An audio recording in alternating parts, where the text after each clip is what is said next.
बिहार के 5,58,000 शिक्षकों के लिए नया ट्रांसफर सिस्टम लागू हो गया है। बीमारी, दिव्यांगता और परिवार के आधार पर मिलेगी प्राथमिकता। नमस्कार, आप देख रहे हैं विजय मिरर। बिहार के लाखों शिक्षकों के लिए ट्रांसफर का इंतजार अब खत्म होने वाला है। शिक्षा विभाग ने ऐसी नई व्यवस्था तैयार की है जिसके सिर्फ आवेदन करने से ट्रांसफर नहीं होगा, बल्कि यह नियमों और प्राथमिकताओं के आधार पर फैसला लिया जाएगा। यानी अब सवाल होगा, किसकी परेशानी ज्यादा है? किस शिक्षक को पहले राहत मिलनी चाहिए? क्या गंभीर बीमारी वाले शिक्षक को पहले मौका मिलेगा? क्या पति पत्नी अलग अलग जिलों में रहते हैं तो उन्हें फायदा होगा? और क्या महिला शिक्षकों या तथा दिव्यांग शिक्षकों को भी विशेष प्राथमिकता मिलेगी? पिछले कई वर्षों से शिक्षक लगातार पारदर्शी ट्रांसफर नीति की मांग कर रहे हैं।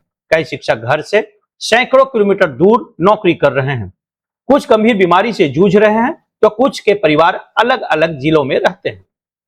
इन सभी समस्याओं को देखते हुए बिहार सरकार ने बिहार राज्य शिक्षक ट्रांसफर नियमावली 2026 को मंजूरी दी है। नई शिक्षा व्यवस्था का उद्देश्य ट्रांसफर प्रक्रिया को डिजिटल, पारदर्शी और मानवीय बनाना है।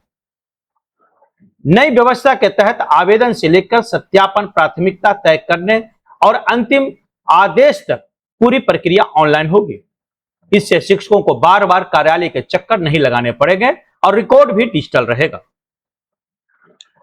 सरकार ने कुछ विशेष श्रेणियों के शिक्षकों की प्राथमिकता देने का फैसला लिया है।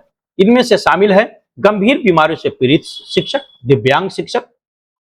दिव्यांग आश्रित वाले शिक्षक, पति पत्नी दोनों सरकारी सेवा में होने की स्थिति, विधवा या सिंगल पेरेंट महिला शिक्षक, पारिवारिक कठिनाइयों वाले मामले। इसके बाद सामान्य ट्रांसफर के आवेदन। नई व्यवस्था में मेडिकल आधार को महत्वपूर्ण स्थान दिया गया है। हालांकि बीमारी वार अंक सूची शिक्षा विभाग द्वारा पोर्टल पर विस्तृत दिशा निर्देश में जारी की जाएगी। गंभीर बीमारियों और अधिक प्राथमिकता देने का प्रावधान किया गया है ताकि ऐसे शिक्षक के इलाज की सुविधा वाले स्थानों के निकट ट्रांसफर किया जा सके। अंतिम अंक सूची आधिकारिक दस्तावेज के अनुसार ही लागू होगी। जिन शिक्षक के गंभीर बीमारियों से ग्रसित हैं उन्हें 20 अंक दिए जाएंगे और जिन शिक्षक के आश्रित गंभीर बीमारियों से गंभीर बीमारियां हैं जिन्हें, उन्हें 10 अंक दिए जाएंगे। महिला शिक्षकों का भी फायदा होगा। नई नीति में यह महिलाओं के पारिवारिक परिस्थितियों को भी ध्यान रखा गया है। सरकार चाहती है कि जहां संभव हो महिला शिक्षक को घर या परिवार के निकट ट्रांसफर मिले, जिससे लंबे दूरी का समस्या कम हो। यदि पति पत्नी दोनों सरकारी सेवा में हैं तो उन्हें यथासंभव एक ही जिले में नजदीकी क्षेत्र में ट्रांसफर करने का प्रयास किया जाएगा। इससे लंबे समय से अलग अलग जिलों में रह रहे परिवारों को राहत मिलने की उम्मीद है।